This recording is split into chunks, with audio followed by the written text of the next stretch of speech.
글로벌 인사이드입니다. 일본의 엔화 약세가 과연 무역 수지에는 어떤 결과를 초래하고 있는지 자세하게 들어봅니다.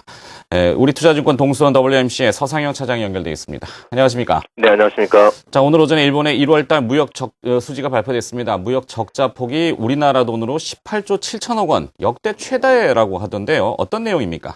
수출은 전년 대비 6.4%로 예상치인 5.6%보다 이제 크게 증가를 하였고, 수입이 이제 예상치인 2.1%보다도 어마어마하게 증가한 7.3%를 증가 발표를 하면서, 무역 수지가 이제 전년 대비 10%나 증가를 하면 이제 1조 6,300억 엔 정도 이제 사상 최고치를 갱신하였습니다.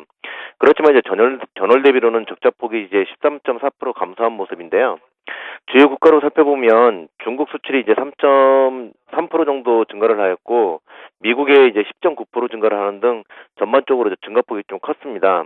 그렇지만 이제 유로존 국가들로는 그 수출이 이제 크게 감소한 모습이었는데, 일본의 주요 상품이 이제 자동차라는 점을 감안한다라면 미국의 경기 회복은 지속적으로 회복세를 보이고 있고, 아시아 국가들은 서서히 기지개를 켜고 있는 모습을 예견할 수 있습니다.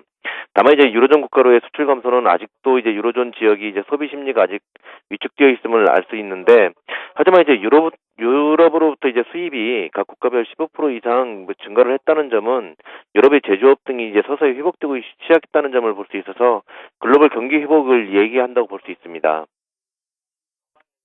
네, 하지만 이 외환론에서는 사실 통화 절하가 곧바로 무역 수지에 반영이 되지 않고 시차를 두고 반영하기 때문에 제이커브 효과라는 표현도 있습니다. 자, 일본의 엔화 약세가 지속되고 있는 가운데 우리나라도 일본의 경우를 비교해서 나중에 반면교사를 삼아야 되지 않겠습니까? 산업별 동향은 좀 어떤가요?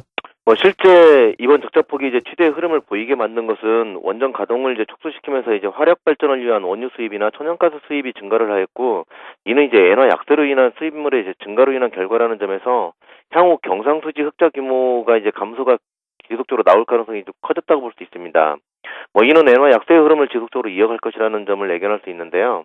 이번에 이제 특히나 관심이 있었던 거는 엔화 약세로 인한 수출 품목들을 이제 동향을 좀 봐야 될 것 같은데, 수출 품목을 보면 화학 제품이 이제 20% 정도 증가를 했는데, 기계 부분이 이제 2.7% 감소했습니다.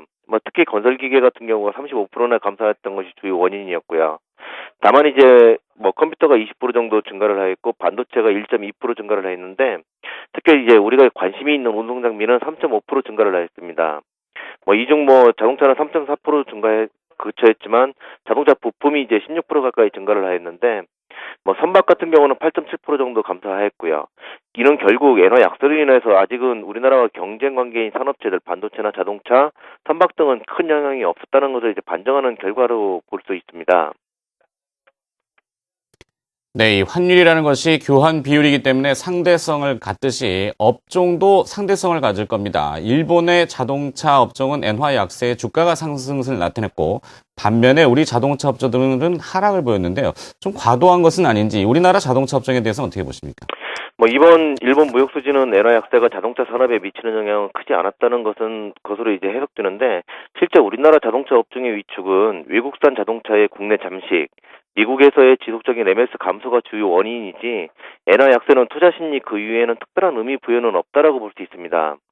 그러나 엔화 약세 기조가 지속적으로 유지가 된다라면 일본 자동차들의 경쟁력 강화는 당연히 한국 자동차 산업에 영향을 줄 가능성이 좀 크다는 점에서 관심이 있지만, 현대기아차를 비롯한 글로벌 기업들은 해외 생산 비중이 확대가 되고 있다는 점에서 환율 변동에 따른 수익성의 차이는 크게 줄어들고 있다는 점에서 기본적으로 환율에 의한 투자 심리보다는 기업들의 경쟁력이 좀 관건이라 볼 수 있는데요.